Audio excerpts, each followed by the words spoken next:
Oi, tudo bem? A nossa aula de hoje é sobre os aspectos nutricionais de micronutrientes no contexto das anemias carenciais. Primeiro, vamos entender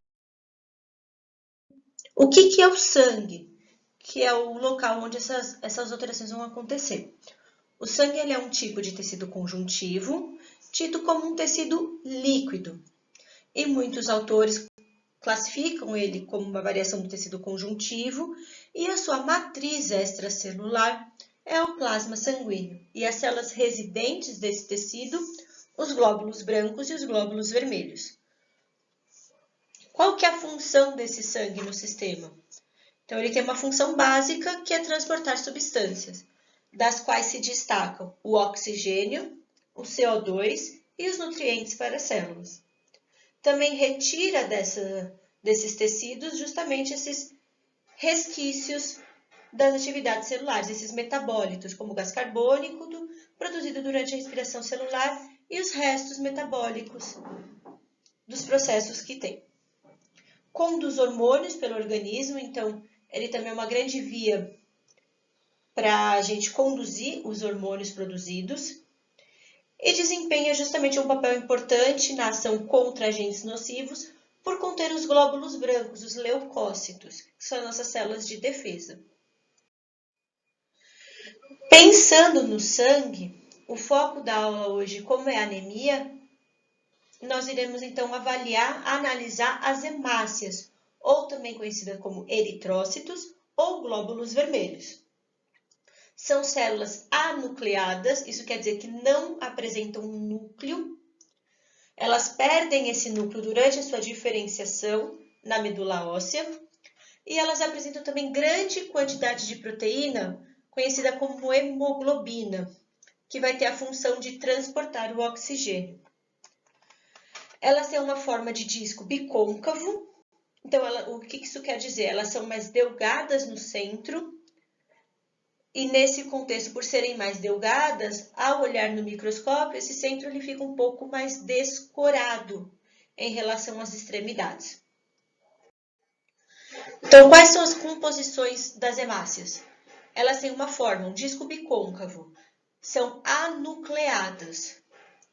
Elas conseguem se adaptar aos capilares, então elas mudam um pouco a sua forma para poder passar pelos capilares, transitar por lá.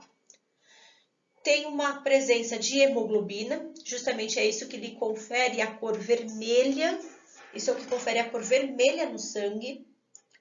A presença de ferro nessa hemoglobina para fazer a síntese dessa proteína e a função de transportar o oxigênio. Então, todas essas características dão as funções das hemácias de transporte de oxigênio e gás carbônico. Elas são muito numerosas no nosso sangue, então 700 vezes mais numerosas que os leucócitos e 17 vezes mais numerosas que as plaquetas. E pensando nesse contexto, a doença, uma das patologias que interfere nessas hemácias são as anemias, que por definição da Organização Mundial da Saúde é a condição na qual o conteúdo da hemoglobina no sangue está abaixo do normal. Isso pode ser resultado de carência de um ou mais nutrientes essenciais, mas seja qual for a causa dessa deficiência, ela vai ter uma redução do nível de hemoglobina. E pode ser causada também pela diminuição dos glóbulos vermelhos ou dessa taxa de hemoglobina. Nesse contexto, existem vários tipos de anemia. A aula de hoje vai focar nas anemias carenciais, nas deficiências de vitamina. Nesse contexto, o foco da aula será analisar a deficiência de ferro, então numa anemia microcítica, e a deficiência das vitaminas B12 e folato, numa anemia macrocítica. E aí, pensando em dados, um trabalho da Organização Mundial da Saúde revelou em 2011, esse dado é estimado de 2011, em crianças, mostrou que cerca de 50% dos casos de anemia acontecem em função de deficiência de ferro, determinada por uma dieta insuficiente, uma dieta inadequada. E aí as outras causas, essas outras 50% das causas, estão relacionadas com a deficiência de ácido fólico, de B12, inflamações, infecções parasitárias, doenças hereditárias e, em alguns casos, hemorragia também. Então, mas a prevalência nesse contexto mundial de anemia é a deficiência de ferro.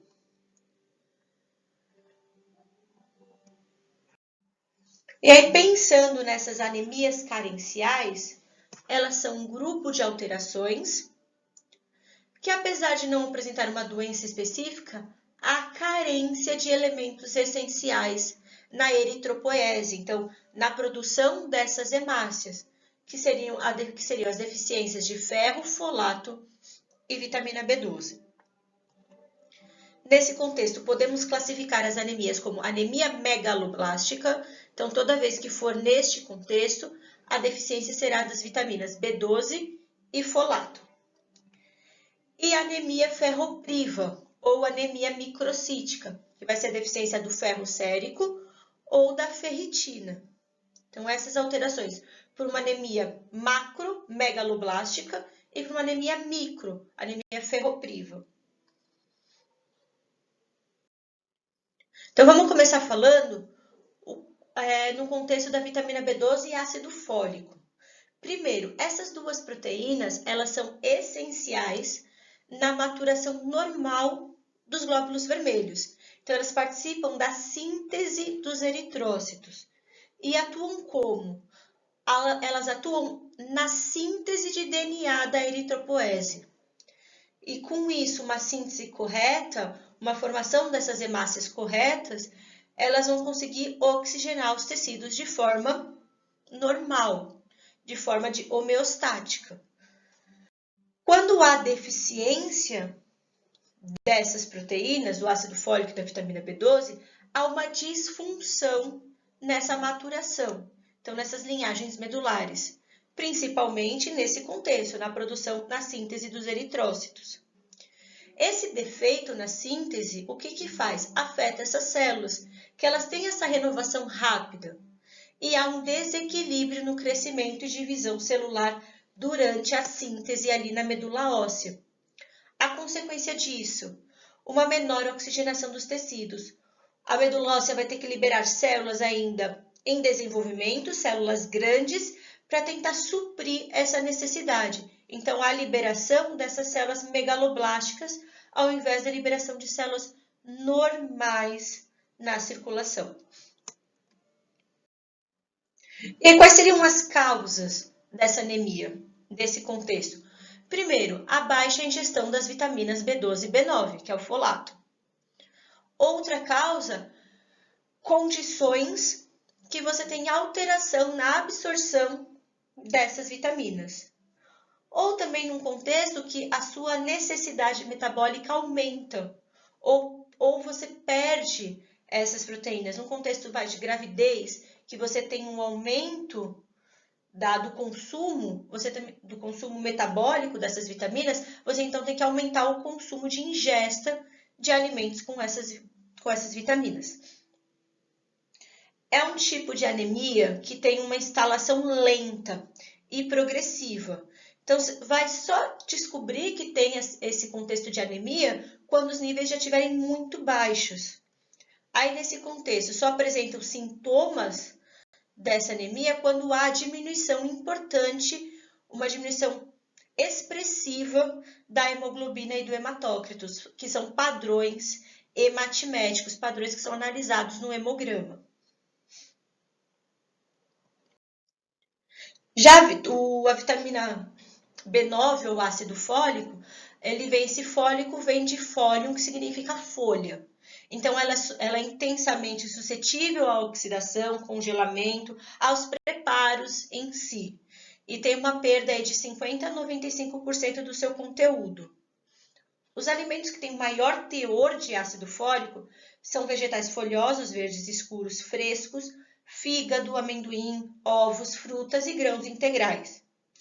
E tem que ter um consumo, indivíduos normais eles têm uma reserva de ácido fólico corporal, sendo essa reserva a sua maior parte armazenada no fígado.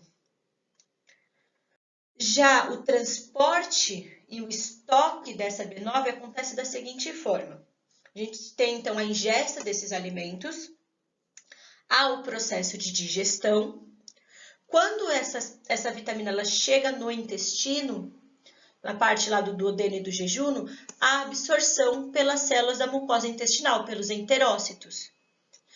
Nessa absorção, após essa absorção, no sangue, essa vitamina ela sofre uma hidrólise e uma redução, se transformando em 5-metil-tetrahidrofolato. Lá no fígado isso acontece. E ela fica armazenada lá. Na medida que a gente precisa da síntese de novos eritrócitos, essa vitamina, então, ela é transportada para a medula óssea para participar da síntese de hemoglobina. Desculpa, da síntese de hemácio. Quais são as causas, então, da deficiência? Primeiro, vamos pensar numa ingesta inadequada. Então, falta de vegetais verdes frescos ou de grãos enriquecidos, alcoolismo crônico, uma nutrição parenteral total, que você não tem essa quebra dessa molécula para que haja absorção. Outro contexto, se a gente for pensar na ingesta inadequada, mas também tem a causa de absorção prejudicada. Então, celíacos que têm esse contexto prejudicado, SPRU, que é uma doença ela não é tão comum, que também é uma má absorção intestinal. E outras síndromes, como síndrome do intestino irritável, que são envolvidas com essa má absorção, desbiose por algum fator. Alguns medicamentos também atuam numa interação droga-nutriente, então anticonvulsivantes também acontece. Uma má absorção congênita de folato ou adquirida por algum fator.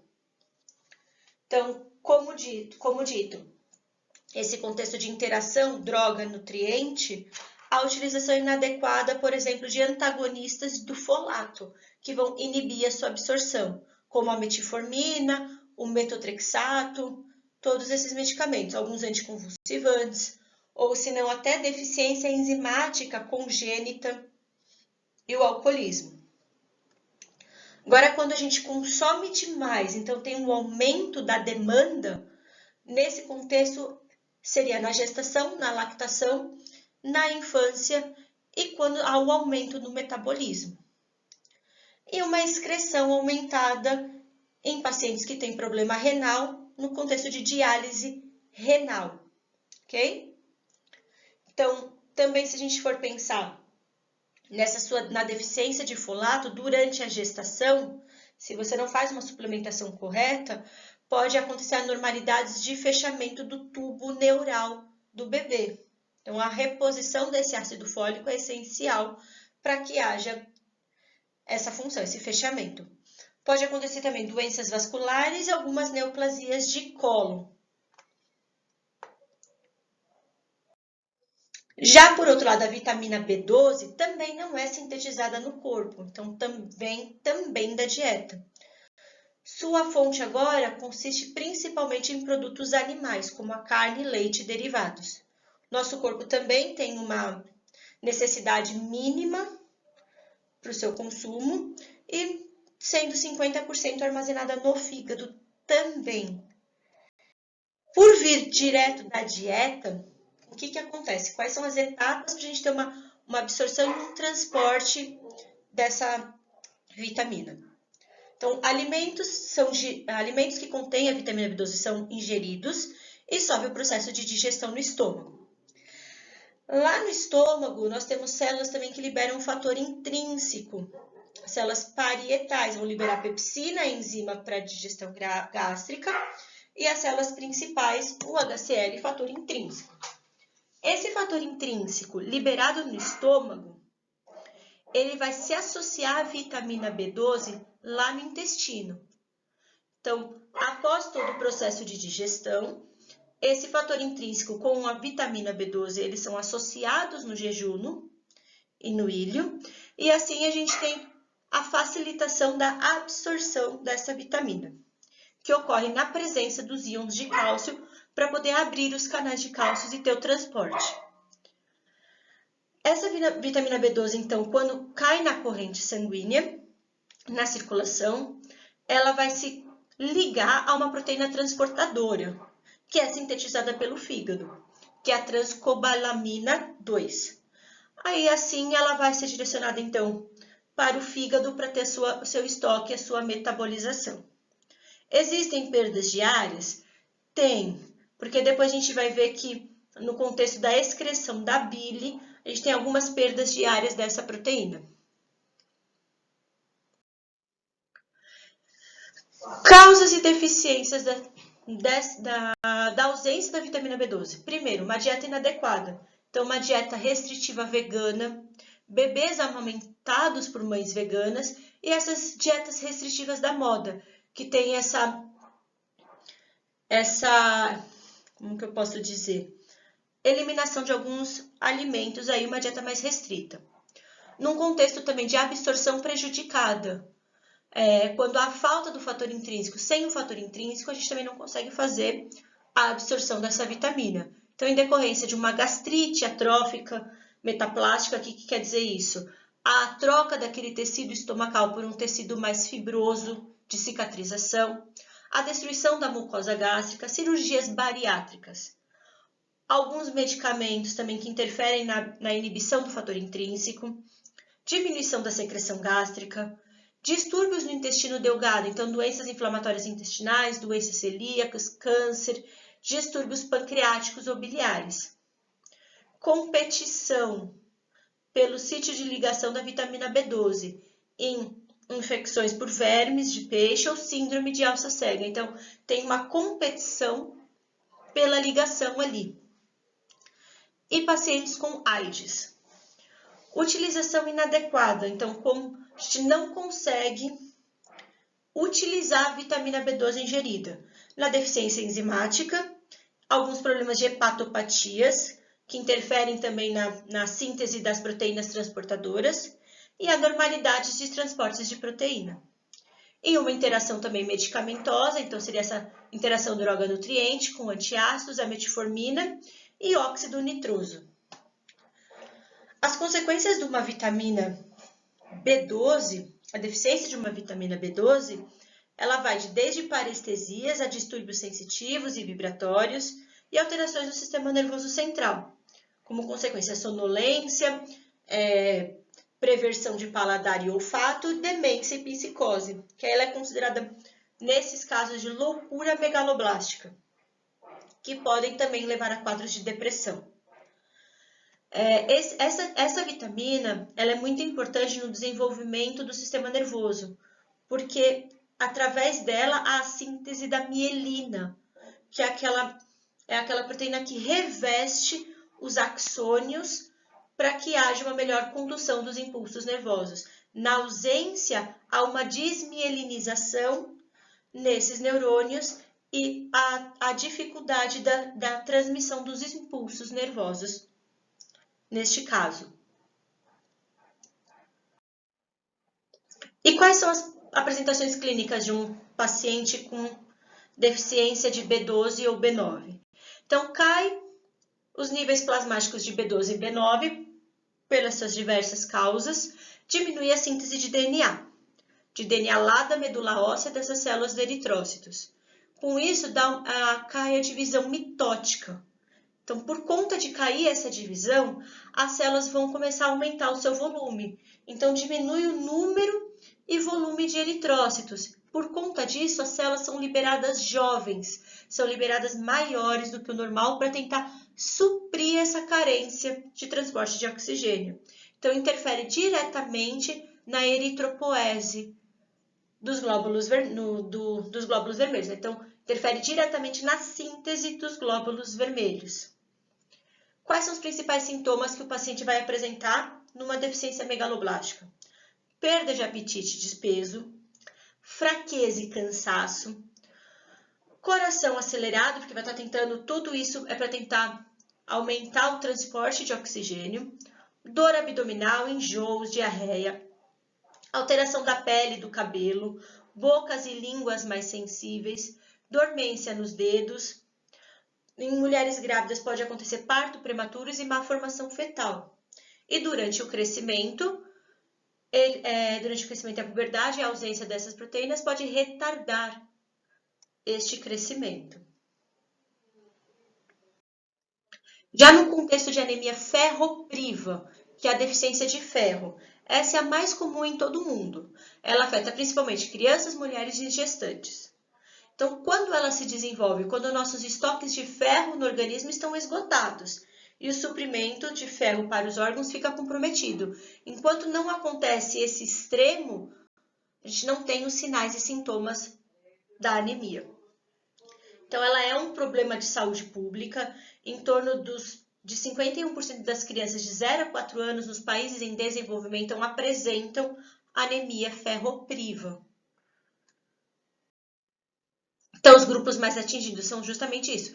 Crianças escolares, então, crianças e jovens no período escolar, adolescentes, principalmente do sexo feminino, gestantes e nutrizes. E quais são os efeitos etiológicos implicados nisso? No contexto de uma dieta pobre em ferro ou aumento da necessidade do ferro no contexto do crescimento e na gravidez, ou no contexto de uma perda de sangue, no caso de uma hemorragia, são classificados como as principais causas dessa deficiência. Então, pensa comigo ali, uma redução da oferta, uma dieta inadequada, uma absorção diminuída por conta de uma cirurgia gástrica, doença celíaca, já um aumento na demanda na infância, quando a gente está com maior desenvolvimento, maior crescimento, então perda de ferro ao nascimento, aumento da demanda com crescimento, uma dieta inadequada e perda de sangue. Contexto de gravidez. A mulher grávida ela tem que ter uma demanda maior de ferro do que o normal, então ela precisa ter uma ingesta maior, e o mesmo acontece durante a lactação. Tem alguns fatores ainda de causas desconhecidas, mas são poucos acometidos. E no contexto do aumento da perda de ferro, como assim? Sangramentos no trato gastrointestinal, neoplasias, úlceras pépticas, diverticulite, diverticulite, verminoses, intolerância ao leite em crianças. Contexto também, por que acomete mais mulheres? Por conta de fluxo menstrual aumentado todo mês, doação de sangue, hemoglobinúria, sangramentos e hemorragias, ok? Então, tudo isso são as principais causas dos efeitos da deficiência do ferro, as causas que vão levar à deficiência do ferro. E como que a gente apresenta este ferro no organismo? Como que a gente adquire na alimentação? Então, são dois tipos. O primeiro tipo é o ferro M, ou ferro ferroso. Ele é derivado, então, de alimentos de origem animal, como carne, peixes, aves e vísceras. E esse é dito ferro de fácil absorção. Então, ele independe de alguns outros componentes da dieta e é pouco afetado por fatores facilitadores ou inibidores da alimentação. Então, esse é aquele que a gente considera fácil de absorção.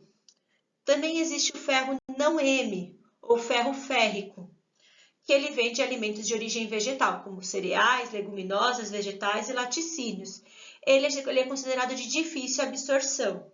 Então, ele tem uma absorção de 5 a 10%. E em situações de deficiência, é onde mais se implica este caso. E como que é a distribuição desse ferro no organismo? Então, pensando que 70 a 80% desempenham funções metabólicas e oxidativas. Também, de 20 a 30% é encontrado na sua forma de armazenamento, no fígado, no baço e na medula óssea, como ferritina e hemosiderina. Então, aí são os estoques. Mais de 65% está incorporado na hemoglobina para o transporte de oxigênio. Mas também a gente tem esse ferro armazenado no tecido muscular, na composição da mioglobina, que dá aquela coloração vermelha no músculo. É um cofator de reações enzimáticas do ciclo de Krebs e também atua na síntese de outras proteínas e neurotransmissores, como purinas, carnitina, colágeno. Então, a gente tem uma distribuição funcional do ferro diferente entre homens e mulheres e os depósitos de estoque também. E como que ele é armazenado e como que ele se integra na hemoglobina, que é justamente um dos padrões hematimétricos analisados nas anemias. Então, a hemoglobina é o principal componente do eritrócito, dessa hemácia, e ele é bem conhecido pelo seu transporte, pelo seu papel no transporte de oxigênio. Essa hemoglobina é uma proteína grande, uma proteína quaternária, globular, que envolve esses grupos M contendo no centro ferro. Então, molecularmente falando, a hemoglobina é composta por 4 cadeias de proteínas globinas associadas a um ferro. Então, associadas a um grupo M central. E essas cadeias, elas existem como alfa e beta. Então, além disso, cada grupo M consiste nesse anel porfirínico como um átomo de ferro no centro. E 70% do ferro do nosso corpo é encontrado nesta conformação, associada às moléculas de hemoglobina.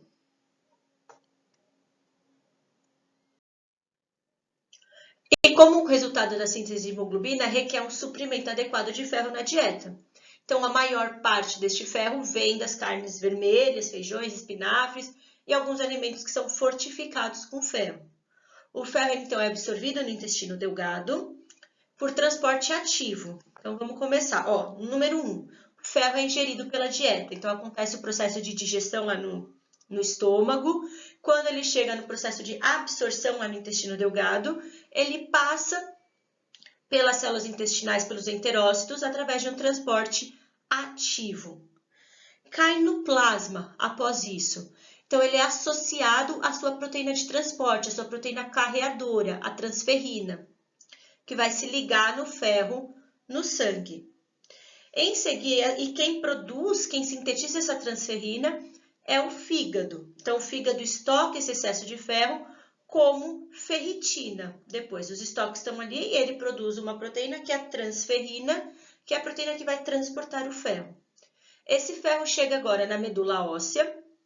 A medula óssea capta esse ferro e na síntese dos eritrócitos, ali na eritropoese, associa esse ferro aos grupamentos M, formando então a hemoglobina. Então, na medula óssea, usa o ferro para produzir a hemoglobina como parte da síntese da hemácia. Essa hemácia, então, sai da medula óssea e ela tem um período de vida de 120 dias no sangue. Após esse período, ela é reciclada no baço, que aí nós estamos no número 6.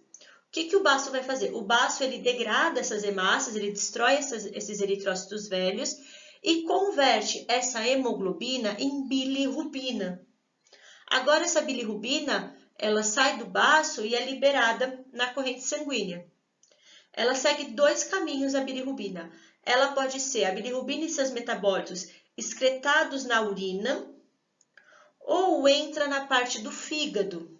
No fígado, essa bilirrubina entra para fazer a síntese da bile. Uma vez feita a síntese da bile, esses metabólitos da bilirrubina vão sair nas fezes junto com o processo de digestão, junto com o processo de liberação da bile para ajudar na digestão. Então, esse é todo o transporte que acontece desde a ingesta do ferro até a sua excreção.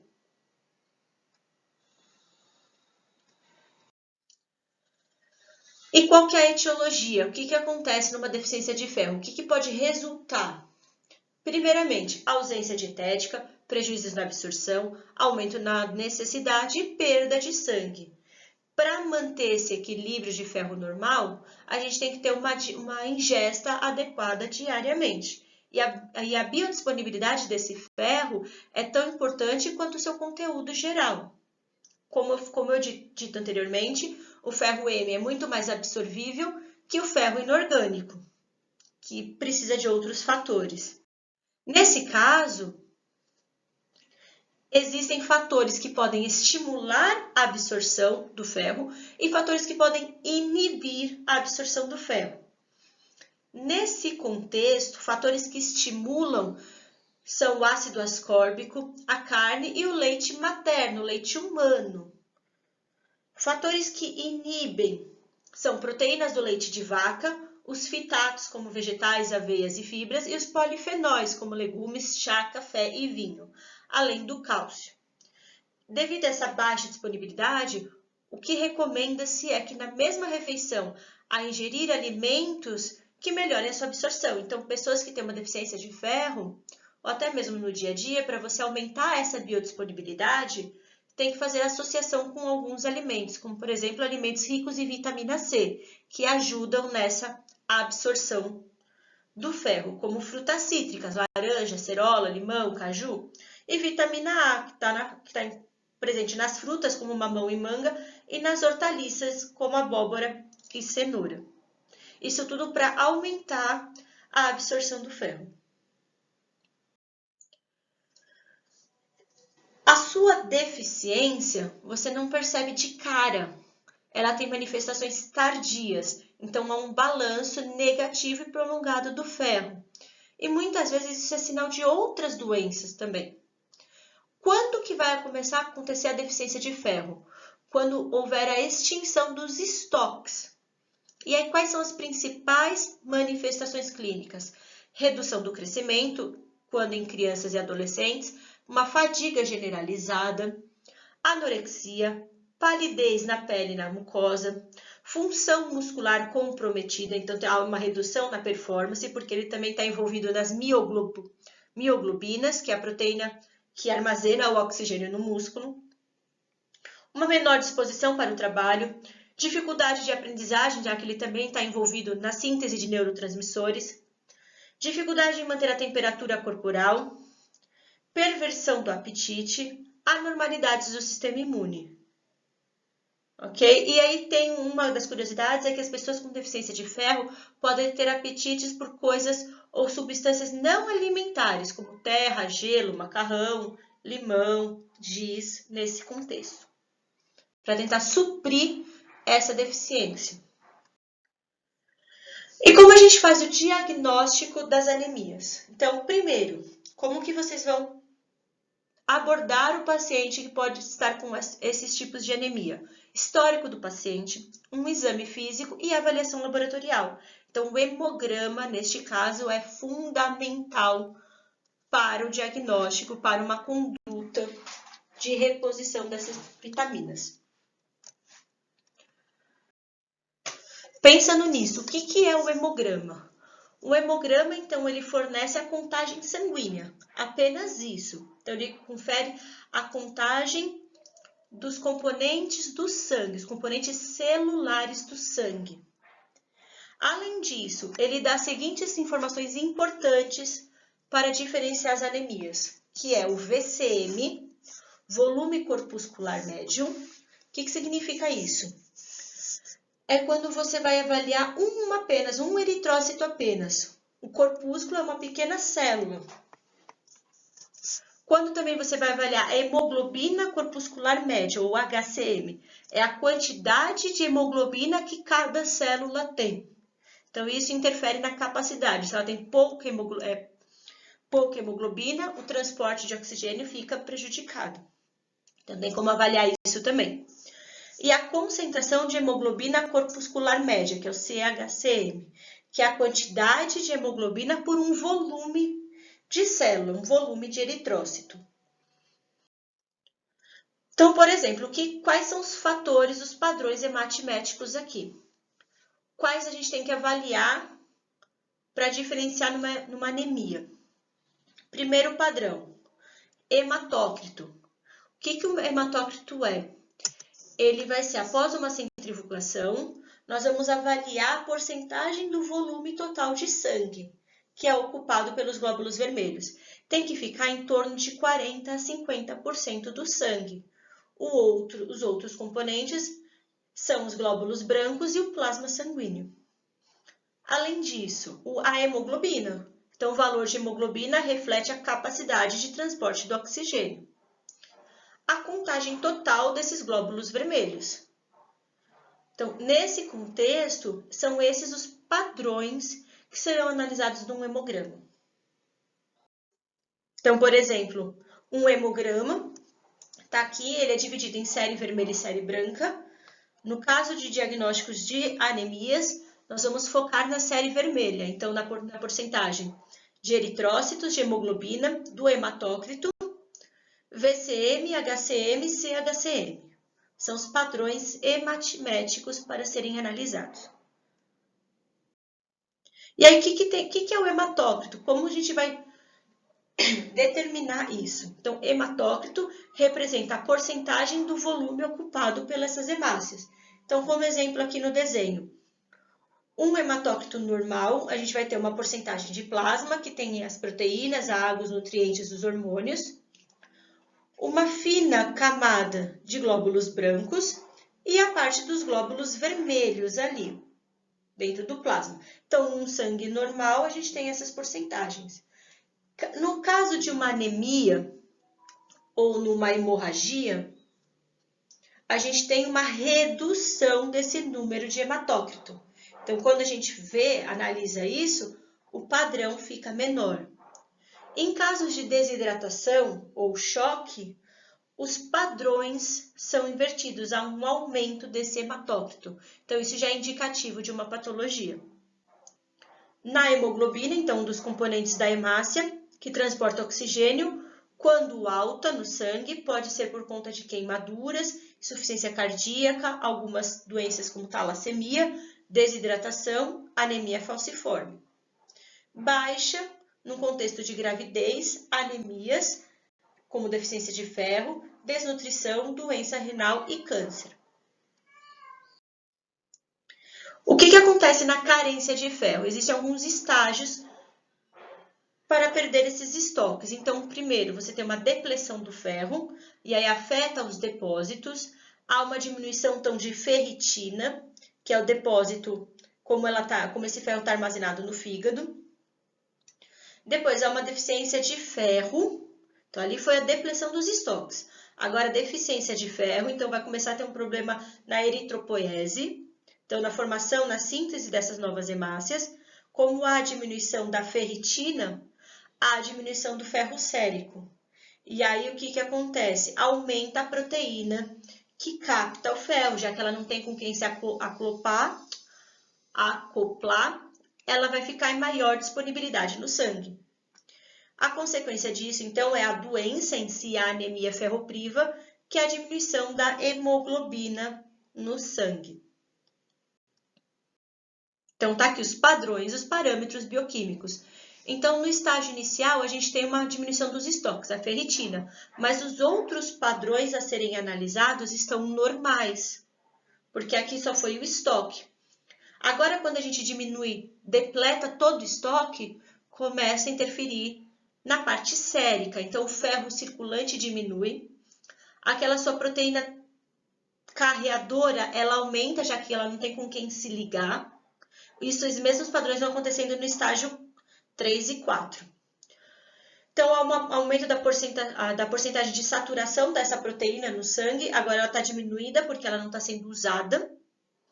Os padrões hematiméticos, por enquanto, continuam normais no estágio 3. Já quando a gente tem a patologia estabelecida, hemoglobina, hematócrito, VCM, CHCM estão reduzidos. Existem alguns critérios também para crianças, homens, mulheres e gestantes a serem avaliados, mas isso também vale, é uma diferença entre laboratórios. Já na anemia, como na anemia ferropriva, pode suspeitar também da megaloblástica, a partir dessa anamnese do exame físico e cuidados. O hemograma, como que vai estar o hemograma deste paciente? Agora essa célula é grande, então os eritrócitos eles vão estar variando na forma. Eles não vão ter mais um padrão frequente, então vai apresentar lá, no hemograma vai vir escrito que as células não estão na sua normalidade. É uma anemia macrocítica, então pode haver o aumento de VCM nesses casos. E pode ocorrer, por conta de interferir na síntese na medula óssea, uma diminuição tanto nas plaquetas como nos glóbulos brancos. Só que com esses padrões a gente não consegue diferenciar se essa anemia ela vem de uma deficiência de ácido fólico ou de uma deficiência de B12. Para saber exatamente isso, tem que se pedir um diagnóstico diferenciado para poder quantificar essas vitaminas e analisar as concentrações séricas dela, para dizer qual a anemia megaloblástica é, se ela está envolvida com ácido fólico ou com a vitamina B12. Orientações para o tratamento dessas anemias. Primeiro, você tem que identificar qual que é a causa, se é uma deficiência, se é uma absorção, ou se é o alto consumo, o alto uso dessas proteínas, o aumento da sua disponibilidade. Se for no caso de uma ferropriva, a suplementação profilática, e aí a gente pode fazer isso com sulfato ferroso. E no Brasil, ele já é considerado um programa nacional de suplementação de ferro. A gente já tem desde 2005 esse programa. Existem recomendações de suplementação, então não para tratamento, só para suplementação, concedidos pela Organização Mundial da Saúde desde 2001. E aí qual é a administração em adultos e crianças. Já no caso da anemia megaloblástica, ele tem que ser também a reposição das vitaminas. Então, o tratamento seja planejado com a reposição dessas vitaminas para a correção desses fatores. Então, se baseia na suplementação dessas proteínas específicas. Precisa descobrir se é da vitamina B12 ou da vitamina B9. E aí, o principal fator etiológico da B12 é a absorção deficiente. Então, há um tratamento endovenoso. Existem comprimidos para essa reposição, que fica praticamente restrito aos indivíduos com uma ingesta deficiente, que são os vegetarianos e veganos. Já no ácido fólico, a mesma coisa, ele é corrigido com a suplementação vitamínica por via oral, até a correção da anemia. Só que o que acontece? Quando tem essa suplementação, tem que tomar cuidado que pode ter uma falta na resposta esperada. E aí, nesse contexto, precisa ver qual é a investigação, se há algum problema, então, na absorção dessas vitaminas. Porque a resposta ao tratamento é rápida, com melhora dessa anemia em semana já. Também há o tratamento inapropriado da deficiência dessas vitaminas, que pode permitir a instalação de lesões neurológicas irreversíveis. Então, todo cuidado é pouco neste caso. E, por fim, existe uma anemia também conhecida como anemia perniciosa, que é justamente a falta do fator intrínseco produzido pelas células parietais no estômago. E ela está associada justamente com a gastrite e com a bariátrica. Resulta, então, num mecanismo autoimune em que as células não respondem e destrói. Por exemplo, na gastrite atrófica, ela é uma resposta autoimune, em que a própria resposta imunológica destrói essas células no estômago e não tem a produção do fator intrínseco. Consequência disso, há a perda do fator intrínseco e não tem como a gente fazer a absorção da vitamina B12 ingerida. E aí, outras causas dessa deficiência são as cirurgias bariátricas, doenças inflamatórias intestinais, o uso crônico de alguns medicamentos que interferem na sua absorção. E em casos de pacientes diabéticos, o uso da metformina. Bom, tendo em vista essa aula, vamos praticar?